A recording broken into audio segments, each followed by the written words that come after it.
Faol hayot loyihasining maqsadi ularning hayotiy faolligini oshirish.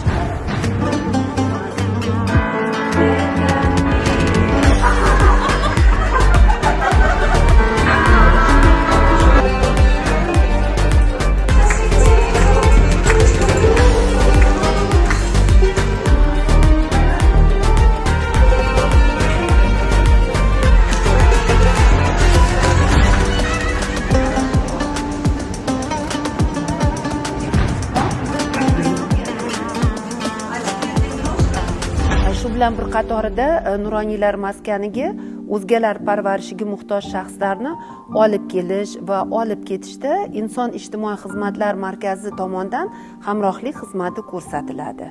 Loyihada keksalar va nogironligi bo'lgan shaxslarga muloqot, jismoniy ruhiy faollik, kiberfiribgarlik va islohotlardan xabardorlikni oshirishga qaratilgan amaliy mashg'ulotlar natijasida himoyaga muhtoj shaxslarni salbiy tushkun va norozi kayfiyatdan, ijtimoiy oqibatlar va ahvolining og'irlashishidan himoya qilishga erishiladi.